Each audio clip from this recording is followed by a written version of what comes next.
ma ei taha tõde. See on kibedam kui viin, mida lootsin leida eest. Leidsin sinu silmadest, unustades malu. Ma seisan siin ja palun, vii mind enda juurde täna. Mööda salajasi teid, võta kasuta mind ära. Ära oota vastuseid, seisan alasti su ette.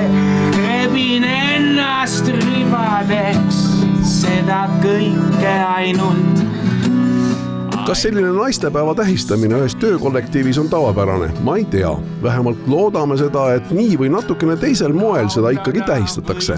Nii see oli aga TV3 uudiste toimetuses. Ja ka nüüd tahame kindlasti naiste käest teada seda olulist asja, mida naistepäev nende jaoks tähendab. Nii Marie, mida naistepäev sinu jaoks tähendab? Oi, see on üks väga-väga tähtis päev minu jaoks ikkagi, võib öelda. On ikka sinu, kui nii palju kui sa ennast mäletad, ikkagi naistele toodud lilli kogu aeg sellel päeval?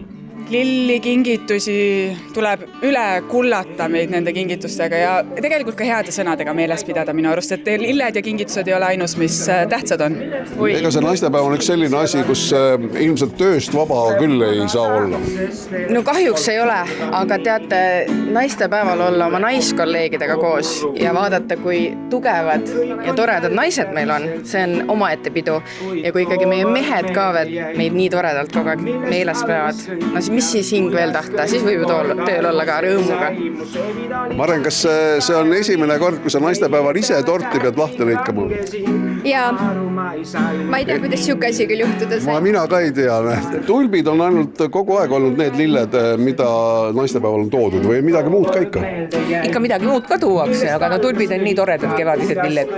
Millest see tulpide traditsioon on jäänud ja miks tulbid just?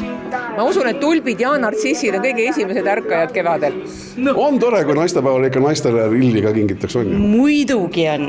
Kas sulle tulbid meeldivad? Väga meeldivad. Mis lilled sulle veel meeldivad? Liiliad. Liiliad? Miks liiliad? No sest nad lõhnavad nii vastupandamatult selle pärast. On see selline tore komme, et naistepäeval ikka 8. märtsil peetakse naisi silmas? Absoluutselt, tead, sellepärast, et on päris palju hulk neid naisi, kellele võib-olla väga sageli lilli ei tooda, siis vähemasti üks päev võiks aastas olla selline, kus naisi meeles peetakse. 8. märts vabaks päevaks? Absoluutselt, nii punane päev, jah.